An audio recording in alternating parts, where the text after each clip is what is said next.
વલસાડના ભાગડાવાડા ગામના તળાવ પાસેથી ઝડપાયેલ 35 કોડેઇન સિરપ બોટલનું સપ્લાય કરનાર સુરતનો ઈસમ ઝડપાયો। વલસાડ એસઓજીએ વલસાડ શહેરના ભાગડાવાડા તળાવ વિસ્તારમાંથી કોડેઇન ફોરેસ્ટ સિરપની 35 બોટલ સાથે એક યુવકને ઝડપી પાડ્યો છે। પોલીસ પેટ્રોલિંગ દરમિયાન શંકાસ્પદ હાલતમાં મોપેડ પર ઉભેલા મોહમ્મદ ઝૈદ સલીમ સિંધાની તપાસ કરતા તેની બેગમાંથી કોડેઇન સિરપની બોટલો મળી આવી। વધુ પૂછપરછમાં જાણવા મળ્યું કે આ સિરપ સુરતના સપ્લાયર મોહમ્મદ માઝ ઉર્ફે માયા પાસેથી લાવવામાં આવી હતી।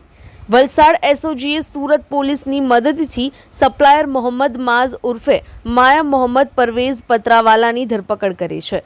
ઝડપાયેલા બંને આરોપીઓ વિરુદ્ધ એનડીપીએસ એક્ટની કલમ 8C, 21C અને 29 હેઠળ ગુનો નોંધવામાં આવ્યો છે। આ કેસમાં સુરતથી વલસાડ સુધી ચાલતું નશાનું નેટવર્ક સામે આવ્યું છે।